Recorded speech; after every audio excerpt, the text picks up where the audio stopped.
Good evening, everybody. Thank you for joining the NATF online support group. My name is Aviva, for those of you who don't know me, and I'm the Director of Content Development at NATF, and I will be hosting tonight's program. So before we get started, I'd like to remind you that all participant lines are muted. So if you have any questions, please submit them using the chat function in your toolbar, and we'll try to address as many questions as possible after the presentation. And we'll just remind you to please keep your questions as general as possible, since we can't answer questions about specific patient cases. So it's now my pleasure to introduce Dr. Arvind Pandey. Dr. Pandey is a cardiologist and vascular medicine specialist at Brigham and Women's Hospital, and he's an instructor at Harvard Medical School. Tonight, his topic is, I've had a DVT or PE, now what?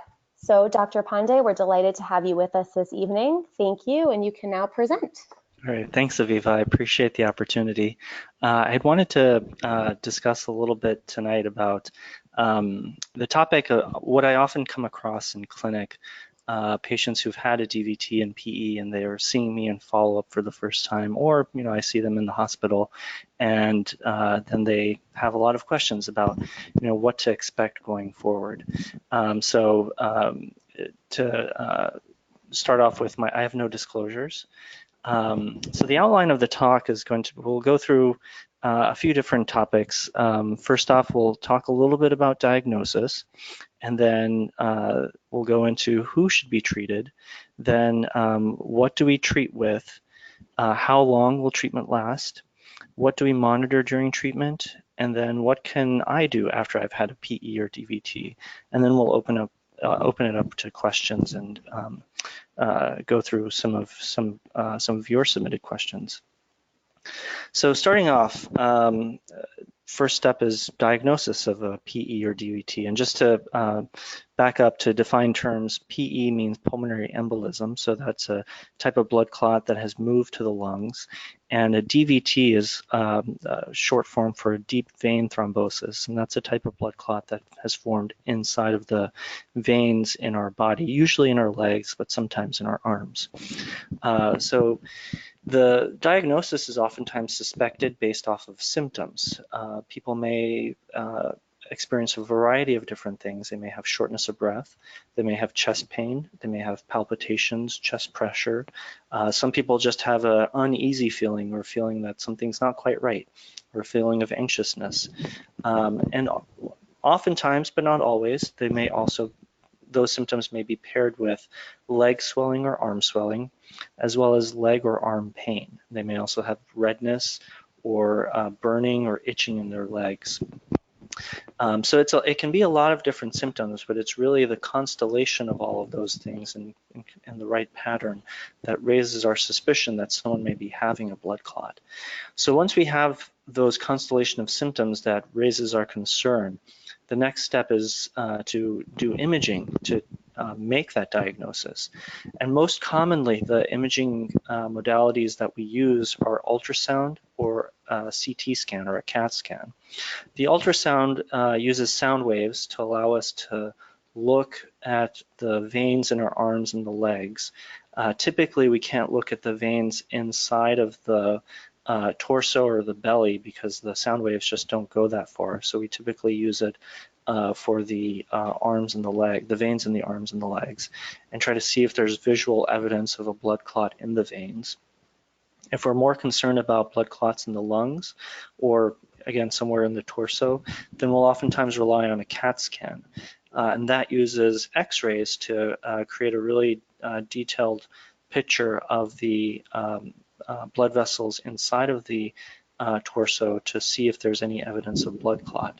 And as you can see here, the image here shows this kind of darkened material within this white contrast.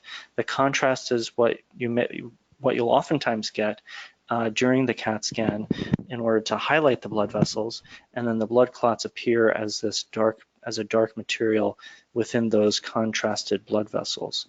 And so that's what we're looking for. That's what our radiology colleagues are looking for in order to diagnose the pulmonary embolism or the blood clot. So once we've made that diagnosis based off of, again, symptoms and imaging studies, then the question is, treatment. And so the first step is, who do we treat? The answer to that is fairly simple. It's nearly everyone. And the reason is that treatment helps to reduce or resolve symptoms and also helps to decrease the risk of ongoing blood clot formation.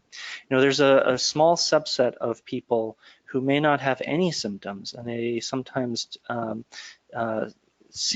will see that they have a blood clot because they're getting routine scans for some other reason, and we'll see, oh, they've developed a blood clot, and from one scan to the next. We'll still oftentimes treat those folks because again, there's a risk for ongoing blood clot formation, and we want to try to decrease that risk.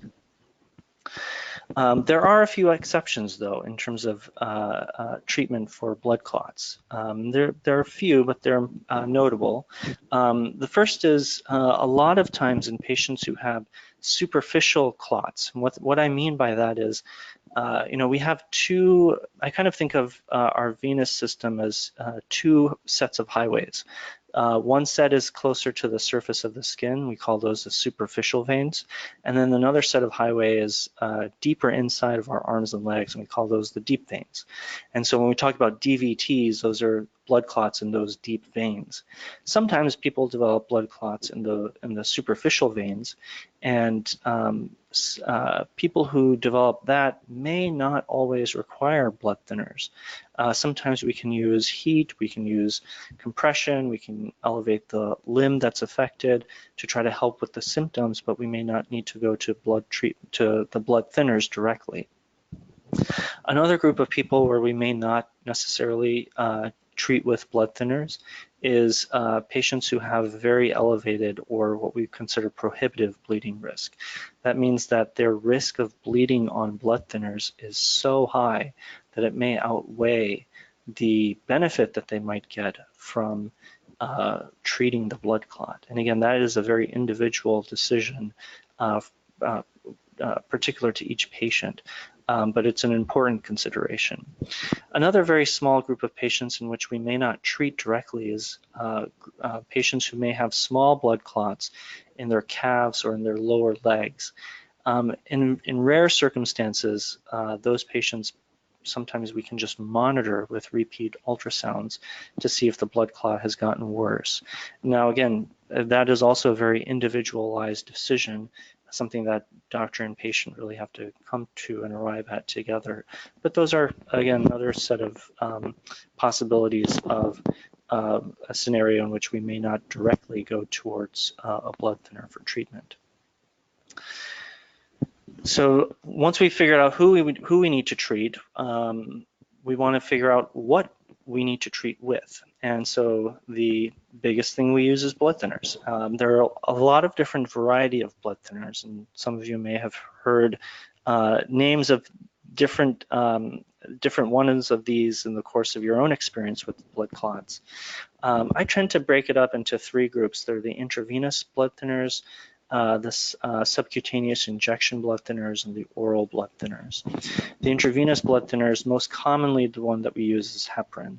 Rarely people may get the next two, bivalirudin or argatroban. Typically we use those in patients who have a true heparin allergy, and that in itself is rare. But some people do, in which case we might go to those other two agents. And in rare circumstances, we may also use TPA, which is probably our strongest clot buster, but we reserve that for very select situations because it does carry a higher bleeding risk. For the sub-Q injections, the most common agents that we'll use are enoxaparin or Lovenox and fondaparinux or Rixtra. As you guys might be familiar, a lot of medicines have two names, the generic name and the trade name, so that I put the trade name in parentheses and the generic name outside of the parentheses. The oral blood thinners include warfarin or Coumadin. Warfarin is the kind of our tried and true workhorse that's been around for several decades. More recently, there's been development of newer generation oral blood thinners, and these include apixaban, rivaroxaban, dabigatran, and edoxaban. and we've been tending to utilize those newer generation blood thinners a little bit more frequently now than warfarin because we think that it provides as good blood clotting or clot busting effect, but also may have a lower bleeding risk. So we're starting to utilize those agents a little bit more frequently. Most commonly, like I mentioned, in the hospital, people are started on IV heparin or Lovenox when they're initially found to have the blood clot. If people have been found to have the blood clot as an outpatient, we sometimes will start them on Lovenox, but we may also just go directly to an oral blood thinner at that point as well. A few words on TPA, that stronger blood clot busting medicine that I mentioned. We really do reserve that for patients who have very significant or even life-threatening symptoms of a PE, and that's because of the higher bleeding risk that it has. If there is a life-threatening situation with the pulmonary embolism, then we pull this out of our toolkit.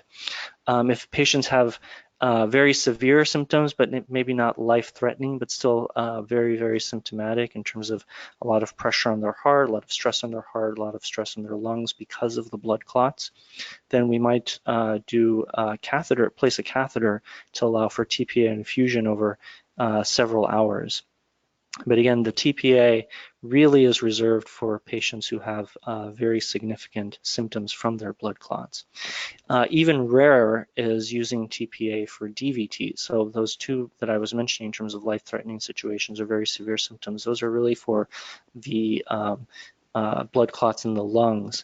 For blood clots in the legs or arms, it's even more rare to use TPA. We really do that on a case-by-case basis in very severe symptoms.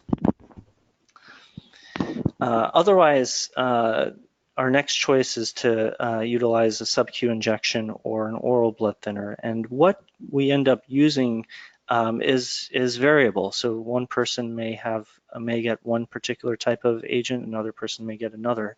And a lot of times that is driven by the specific medical characteristics of the patient.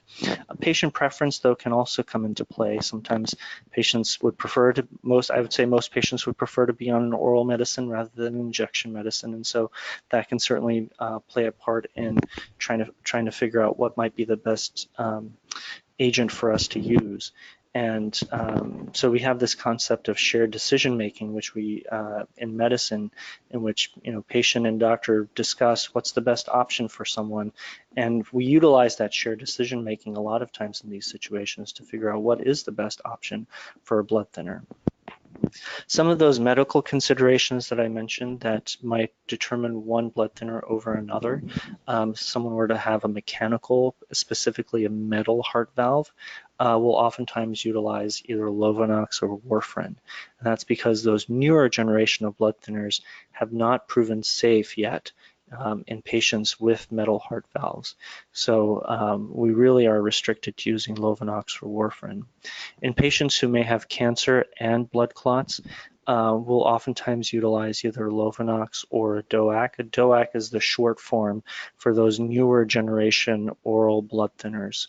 We specifically will not use warfarin in patients with cancer, and that's because of data that we've had for the last 15-20 years that patients with cancer who are on warfarin have a higher risk for forming blood clots in the future. And so we really try to avoid warfarin in those patients and try to stick with either Lovenox or a DOAC. I mentioned before that if patients have a heparin allergy, we'll certainly avoid heparin, but we'll also need to avoid Lovenox. And so in those patients, we'll use the DOAC or one of those newer generation oral blood thinners, or fondaparinux, which is another type of injection, sub-Q injection blood thinner that we have available.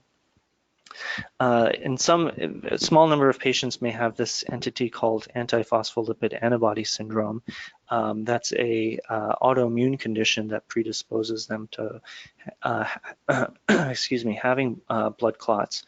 In those patients, we typically tend towards using warfarin or Lovenox.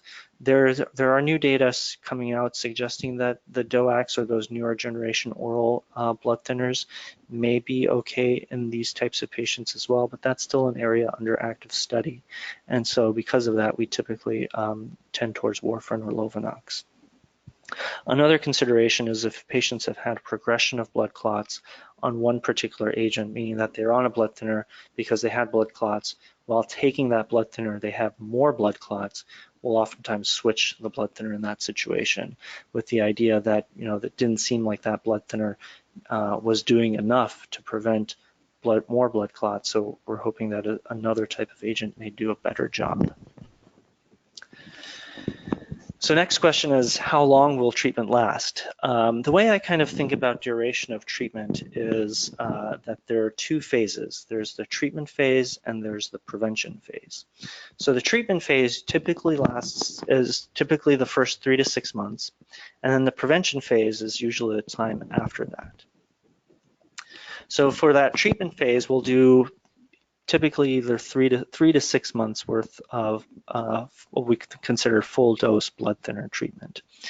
And that's usually the case unless they are having significant bleeding issues that, either at the outset or develop during the course of that treatment phase, which may cause us to reduce the dose. But typically, in the absence of that, we'll do, typically a 3 to 6 month course of the blood thinner. After we finish that treatment phase, then it becomes a little bit more of a discussion and understanding of trying to figure out what's the best course for the prevention phase. So again, this starts after that first 3 to 6 months. And there are a few different roads that a patient might go down. One possibility is that patients may continue on that full dose of blood thinner. A second possibility is that patients may get a reduced dose of the blood thinner. A third possibility is that they may stop the blood thinner and just go on to transition over to a baby aspirin. And what route we take really depends on risk factors, and again, this idea of shared decision making. So risk factors that might prompt us to keep someone on either a full dose or a reduced dose of blood thinner include cancer, thrombophilia. Thrombophilia means that there is some inherent, oftentimes genetic predisposition to that particular person towards having more blood clots. There may be a strong family history of blood clots, in which case we may view that particular person as having an increased risk for having recurrent blood clots. If someone is actively smoking, we oftentimes consider them as having elevated risk for having another blood clot in the future, in which case we'll oftentimes think about keeping those patients on blood thinners longer term. Obesity is another risk factor for recurrence of blood clots, so we'll factor that into our decision making as well. And immobility, so meaning that if someone has been in the hospital for a prolonged period of time and they need a long time to recover, either in rehab or just getting back to their usual activities, and they're bedbound, then in that type of situation, we'll oftentimes think about perhaps extending out the anticoagulation treatment. And so the risk factors would prompt us to think about keeping someone on blood thinners for longer. We have to balance that with the bleeding risk, because again, these are blood thinners. What they're doing is they're thinning the blood so that people have less risk for forming blood clots. But that thin blood has an increased risk or increases that person's risk for having bleeding issues. And so trying to figure out what the right balance is in terms of prevention versus exposing patients to increased risk for bleeding is really the difficult and challenging part of this phase of treatment. And because of that, we'll oftentimes go to that shared decision making, meaning that we as doctors will talk with patients and try to get an understanding of what is it that might motivate them the most in terms of whether they want to try to prevent another blood clot, or whether they may want to, avoid bleeding as much as possible. It's in situations where there's, an equal possibility of one or the other, we'll oftentimes use a patient's preference as the tiebreaker. In certain situations, one risk or one benefit may outweigh the other, in which case we as physicians will advise patients to say, in our estimation, we think that this route may be the most helpful, or this route, continuing a blood thinner may be the best, or stopping a blood thinner may be the best.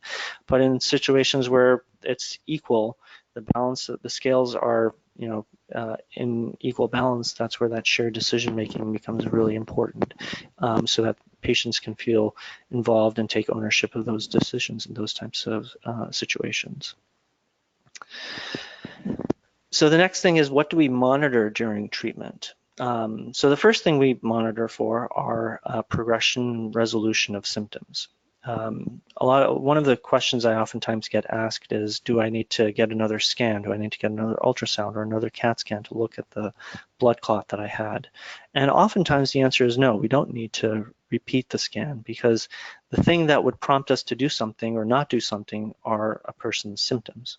If the symptoms go away, then we oftentimes don't need to do a repeat scan. However, if someone is having symptoms still, then that may prompt us, or they're having lingering symptoms, then that may prompt us to take another look and see, is there some other issue that's come up, or have those clots resolved, or is there evidence of new clots? So the symptoms really are the thing that drive us to try to think about doing something or not. And that's the thing that we really hone in on when we're seeing patients on follow-up. And so the symptoms that we look out for are, if someone has residual shortness of breath. Possibilities in that type of situation is, one possibility is this entity called post-PE syndrome. It's a syndrome that patients may get where they feel that they're having more shortness of breath or tiredness after they've had a blood clot in doing the activities that would not cause them shortness of breath previously. And a lot of times that can be because of deconditioning. So these blood clots are stresses on our body, they're stresses on our heart, they're stresses on our lungs, and it can take time to recover from that. And so physical activity, physical therapy may be something that's necessary for that. Another possibility is that in a very small subset of patients, the stress from the blood clot may reach such a degree that it causes elevated pressures inside of the blood vessels in the heart and the lungs. That's an entity called chronic thromboembolic pulmonary hypertension. In that type of situation, again, this is a very small subset of patients who have had PEs, but if there's any concern for that, we may get ultrasound of the heart, also called an echocardiogram, to try to see if we can measure the pressures inside, or estimate the pressures inside of the heart and the pressures in the blood vessels going to the lungs. We also may get a CT scan or a CAT scan to see, did someone's blood clots fully resolve, or there's still any evidence of those blood clots left? Have they had new blood clots that may be prompting that residual shortness of breath? And as I briefly mentioned, we may think about sending someone to pulmonary or cardiac rehab to try to help train their body back up in a more directed and monitored fashion, so that they can regain some of that conditioning that was lost because of the PE. Some patients may have residual leg swelling. Possibilities here include post-thrombotic syndrome, and that's a situation that can arise in patients from the blood clot having injured or damaged the veins in the legs that they formed in. So our veins oftentimes have valves that help blood moving in one direction back towards the heart. Those blood clots can damage the valves, and that can cause leakiness in the veins, which can contribute to leg swelling. in that type of situation, we'll oftentimes utilize compression stockings to try to help blood moving in the right direction, prevent that leakiness from happening.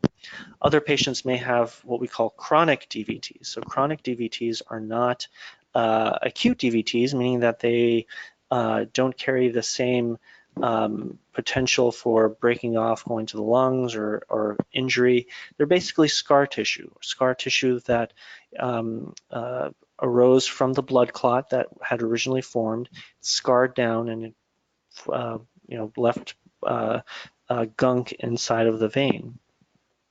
And we don't necessarily need to do anything about the scar tissue because there's no real easy or good way to remove it, but we might need to put someone on compression stockings in that situation to provide, again, some aid to allow the blood to move through that scar tissue to keep flowing back towards the heart. We may also get a repeat ultrasound in that type of situation to visualize that if that were the case, if someone were to have residual leg swelling or leg pain. One note about the blood thinners in terms of monitoring related to them. If someone is on warfarin after having had their blood clots, then those patients do need regular monitoring for evaluating the level of the warfarin in their blood system. And so that's what we call the INR. And getting an INR check. And for these patients, we'll set them up with what we call the Coumadin clinic, and that's a specialized clinic that allows, that's very efficient and good at checking the INR, which is the blood level of the warfarin in someone's system, and then making adjustments to the warfarin to keep it in the right range. Warfarin is a finicky medicine. It's not like all of our other medicines. A lot of our other medicines we just take and we say that, yes, it reaches a good level in our system after taking that specific dose. Warfarin, we need to check to see, is it at the right dose or is it at the right level at the dose that someone is taking. And so the regular monitoring of that is really important. But our other blood thinners, our other oral blood thinners and our other injection blood thinners or sub-Q injection blood thinners don't require that. One other word that's worth going over is, what to do about interruptions in anticoagulation. And this is something that's really important to discuss with your doctor. If a situation were to arise where an interruption in the anticoagulation is needed.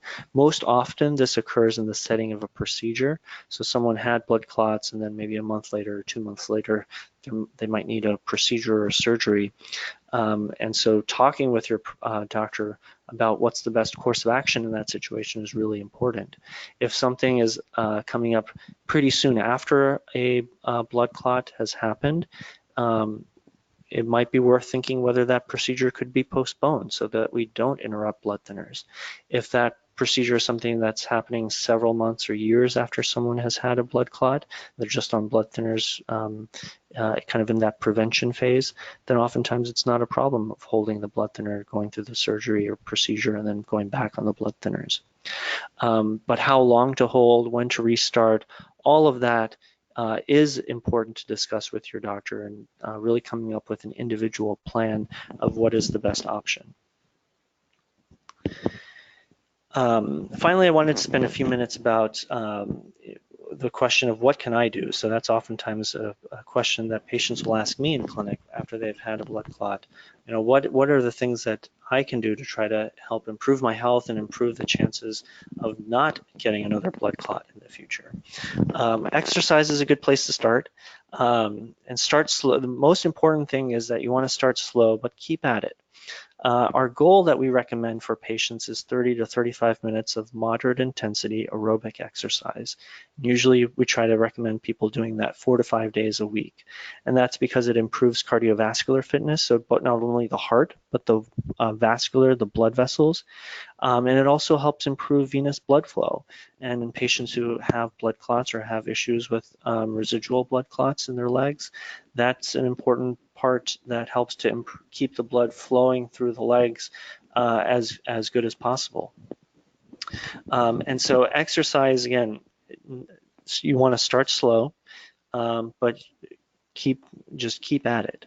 And talking with your doctor, going through a good regimen and figuring out what's the right pace, when's the right time to start, and what's the right pace to increase your physical activity is a really good idea.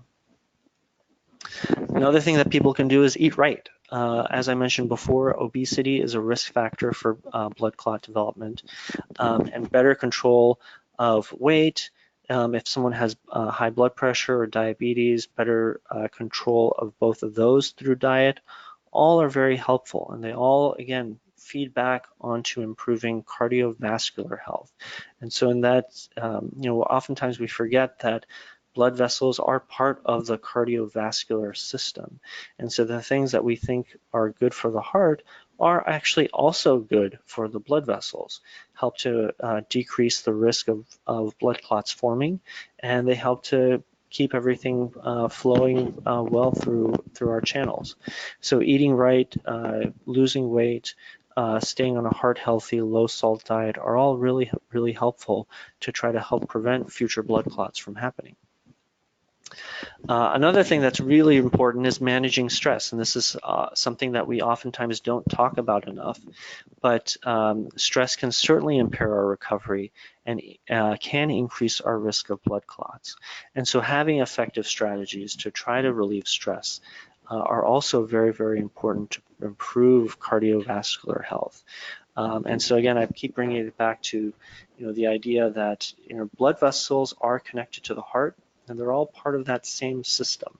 And so what we can do to improve our heart also certainly has a really good benefit for improving the health of our blood vessels, and therefore decreasing the risk of having blood clots in the future.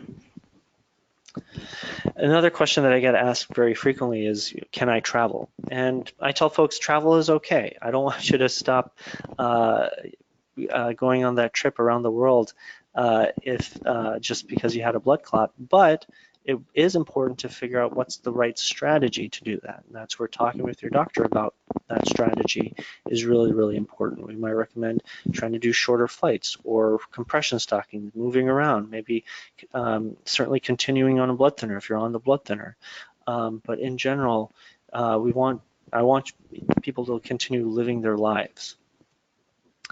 And that brings us to the other really important part in all of this, and that's keeping up with your regular checkups. As I mentioned, a lot of this stuff after the initial blood clot event, there are a lot of decisions that need to be made about choice of blood thinner, how long to be on a blood thinner, activity level, easing back into your life, and all of that is the exact speed, the exact way of doing that is going to be different for each individual person. And having a regular physician to continue having that dialogue and conversation with is really important. And if someone is on blood thinners long term, having periodic discussions of the risks and benefits for continuing the blood thinner or potentially stopping or doing a different dose is really important. So that way we can take advantage of that shared decision making so that patients can take ownership as well in the care that they're getting. So in summary, blood clots need attention, but the goal again is to get you back to living your life. And so I wanted to really emphasize that. Blood thinners treat clots, may be needed to help prevent recurrence. One of the big things that we do is monitor for resolution of symptoms, because that's the thing that would prompt us to either keep doing what we're doing or try to do something different. The things that people can do include exercising, eating right, managing stress, and then really important to have regular follow-up with your doctor, so that way you can keep going over your progress, going over some of these questions that may come up, and engage in that shared decision-making to really find a plan that works well for you. I just wanted to say thank you so much to the NATF for giving me the opportunity to go over some of these points, and then I'll open it up to questions. Great. Thank you so much for that really thorough overview. That was wonderful. So we do have several questions. I will dive right in. The first one came from a 71-year-old female patient who has had a brain aneurysm. She's had multiple PEs, and she also has a genetic mutation and needs a knee replacement. Her clinician told her that she is considered high risk for a fatal event. So is she a surgical candidate or not, based Yeah, on her history? that's a interesting scenario. I think each physician makes that decision a little bit on their own in terms of what they consider high risk or not high risk. And so I think in that situation, having a conversation with the physician who's going to do the knee replacement, physician who's managing her blood thinners, and probably a physician who was involved with from the neurosurgical standpoint with the aneurysm. Having a conversation amongst those three people is important to really figure out, is there a strategy, is there a possibility or a way that they can get her through the knee replacement? Or is it truly something where the risks are too prohibitive? So I think having that conversation amongst all three of those physicians is, I think, something that could be really helpful. Great. And then you gave us an overview of many of the options for DVTs, but what kind of options are there to treat the pain that's associated with DVTs? So we had somebody who reports having minimal relief with pain medication and spinal stimulation devices. Is there anything else that can be done to relieve pain? Yeah, that's a difficult situation. A lot of my patients, unfortunately, also find themselves in that situation. I oftentimes tell folks that exercise probably is one of the cornerstones in all of this. And so the pain that's caused, that occurs in that type of situation is a lot of times multifactorial. Part of it can be because of residual congestion from blood that's not able to move back up the veins efficiently. And so that can cause swelling and that can cause pain. And so exercise helps with that. Exercise helps to promote the health of the blood vessels, and that can help improve flow through those veins. Compression stockings can be helpful in that situation as well. In certain situations, if patients have a significant dysfunction in their veins, there may be procedures that could be considered, and that type of thing is something that's important to discuss with their physician to see if they may be candidates for that.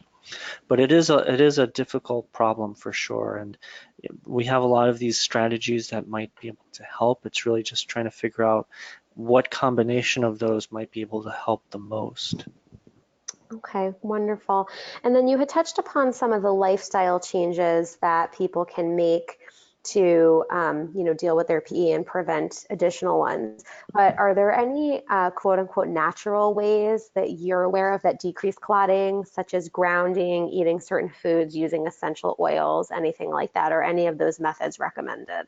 Yeah, I think those are, that's always a common question that I get as well. My response is, as a physician, we have a couple of things that we have to balance. One is, what can we advise from our own perspective, coming from the medical sciences, in terms of what do we have data for that works. A lot of the natural or naturopathic remedies, there unfortunately just isn't data for one way or another to say if they work or may not work.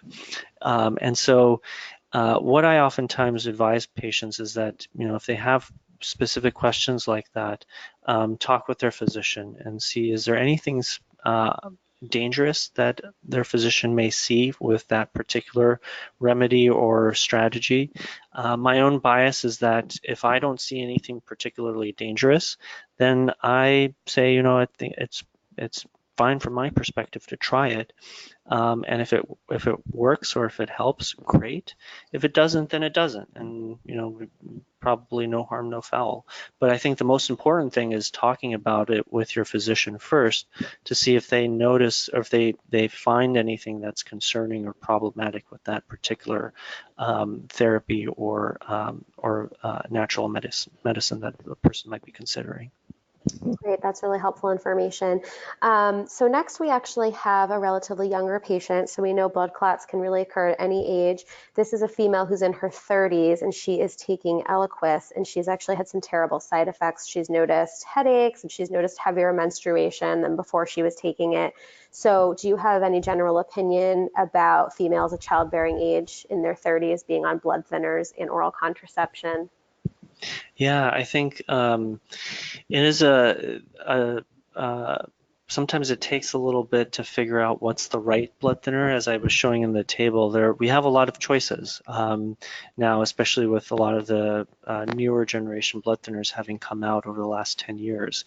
Sometimes we pick one in particular because we think that it will hopefully have the least bleeding risk, or it might be the most effective for preventing future blood clots. But a lot of people can have those types of very individualized side effects that are hard to predict. And so in that situation, trialing a different blood thinner might be the route to go to see, does that help with some of those other symptoms while also not causing too much more bleeding and certainly not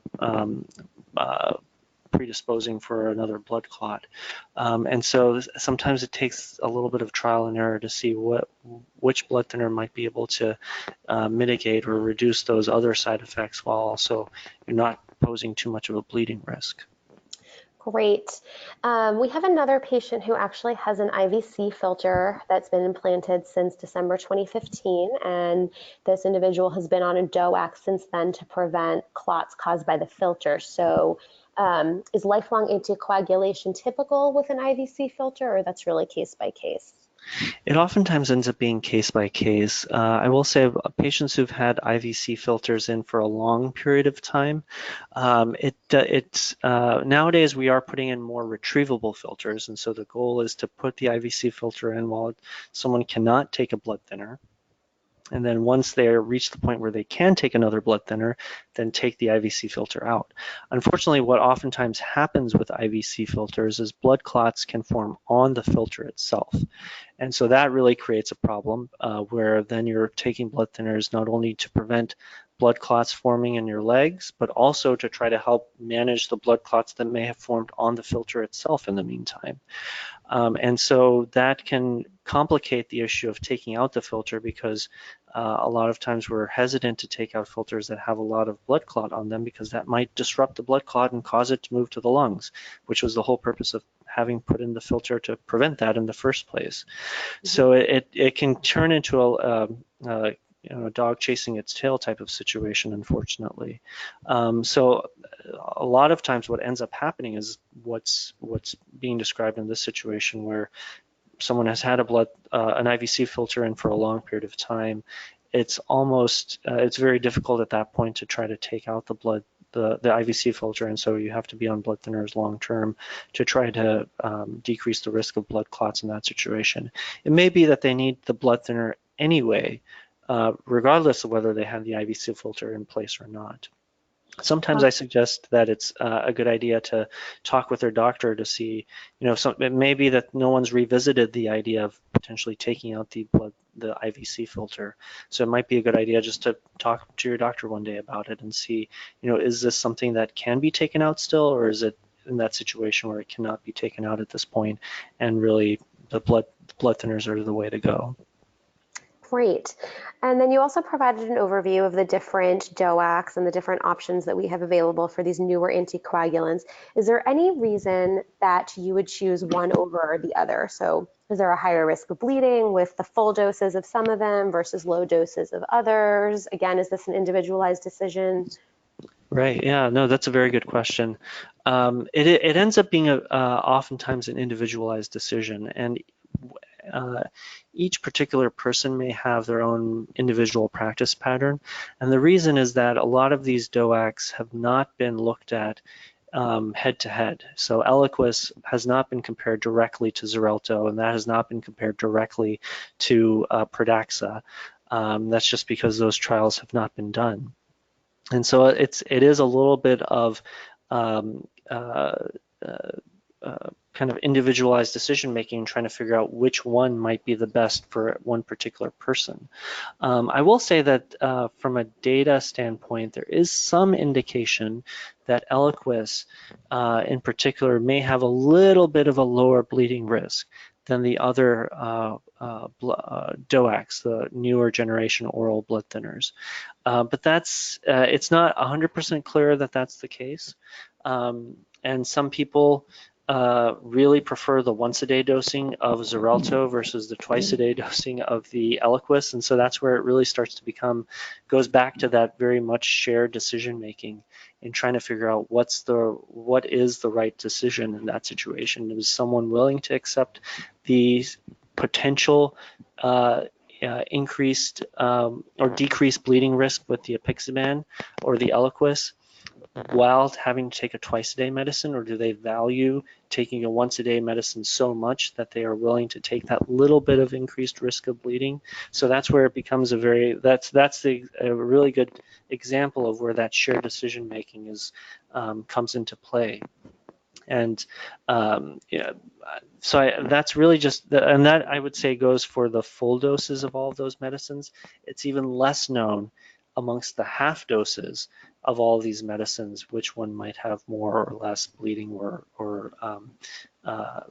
blood clotting, prevention of blood clotting. And so that's another reason that a lot of these decisions end up being very individualized.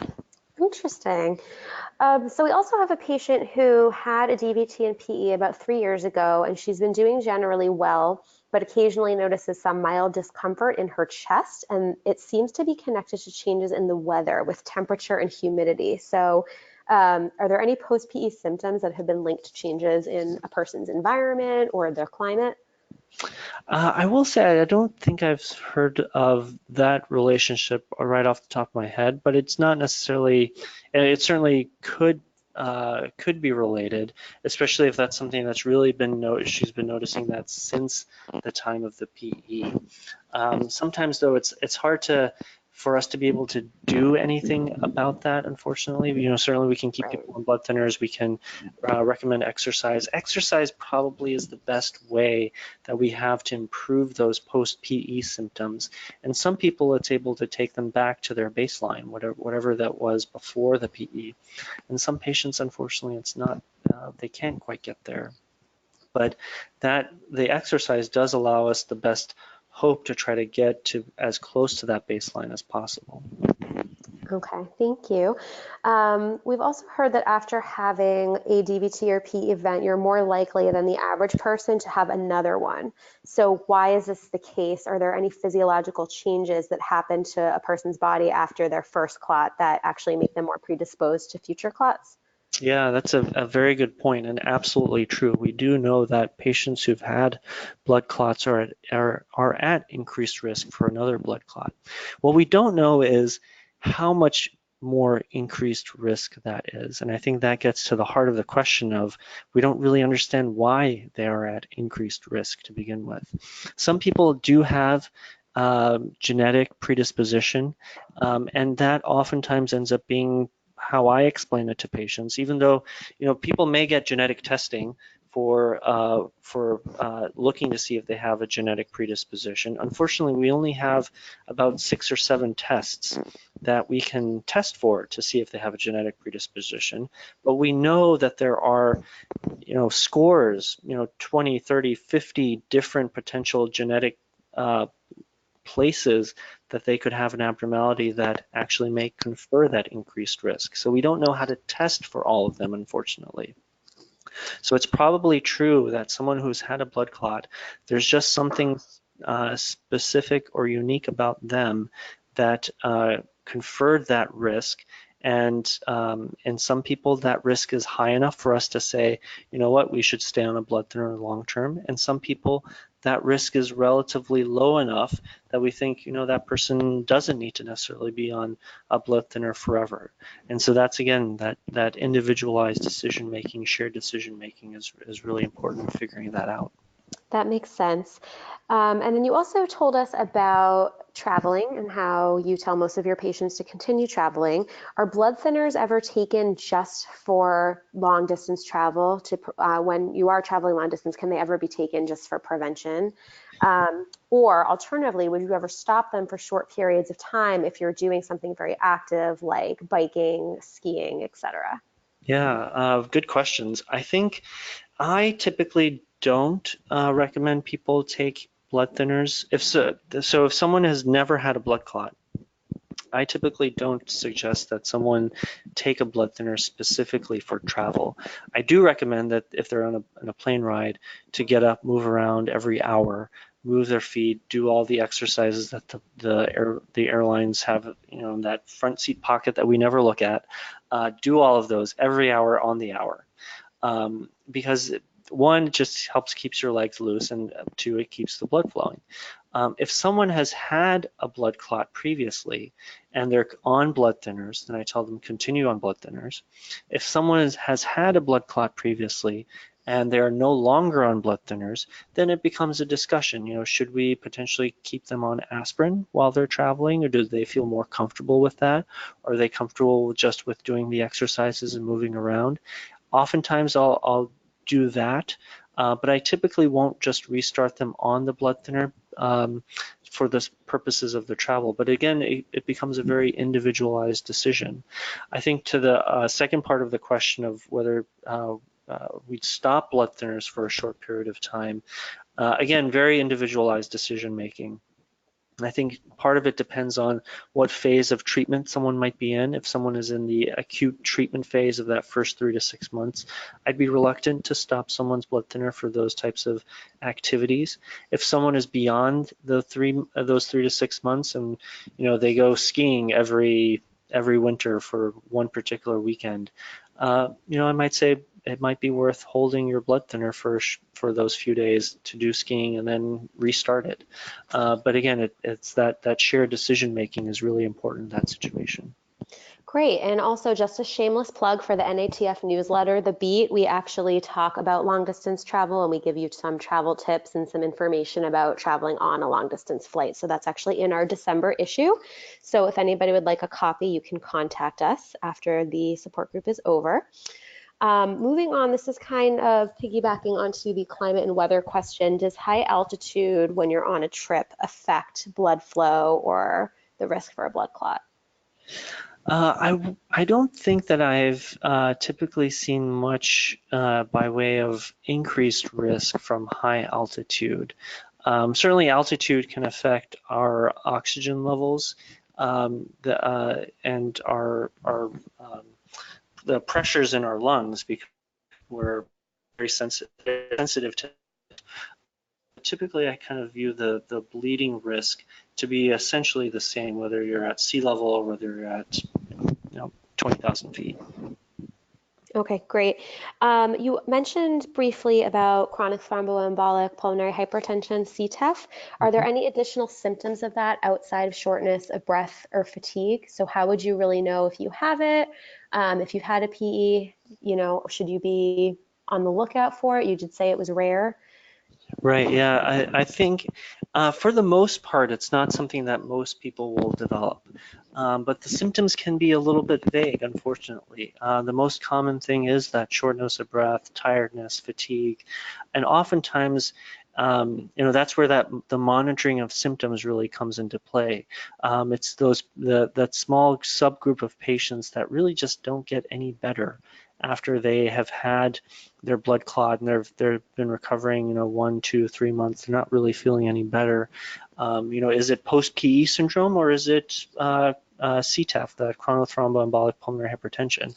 Oftentimes, what we do to figure that out is to do an echocardiogram, an ultrasound of the heart, and that helps us get an estimate of the pressures inside of the lungs or inside of the arteries going to the lungs. And if that's concerning, then we will go down kind of an additional workup route to investigate that further. If that's reassuring, then we say probably not CTEPH and probably more post-PE syndrome. And we think about more, if they have not been referred to rehab, thinking about sending them to rehab to really get a little bit more intensive, a little bit more monitored exercise regimen. Okay, great.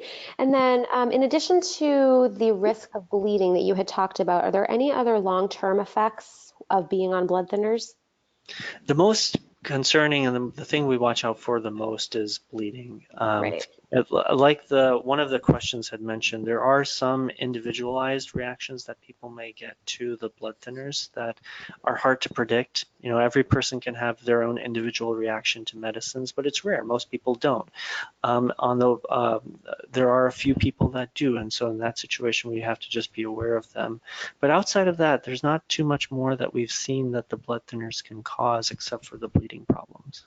Okay, And some people don't excellent. have any issues with that as well. So Great. And then we just have two more.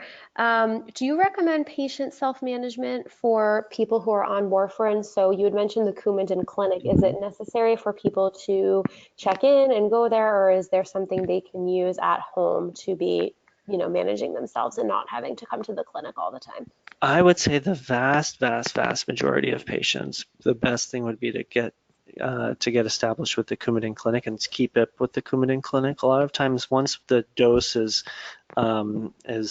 pretty stable, they figure out what, unfortunately, Coumadin is so finicky that what you eat, other medicines that you may be on can affect the dose, the blood level. But once all that gets figured out, then usually people don't need to go any more frequently than once a month. It's still once a month, and it's better than not having to go in, certainly. But because it can be so finicky sometimes, for the vast majority of folks, I recommend just going with the Coumadin clinic option. If someone has been rock steady stable, then they may talk to their Coumadin clinic provider or the provider that manages their anticoagulation to see if there are other options, whether they can lengthen out the time to go to the Coumadin clinic.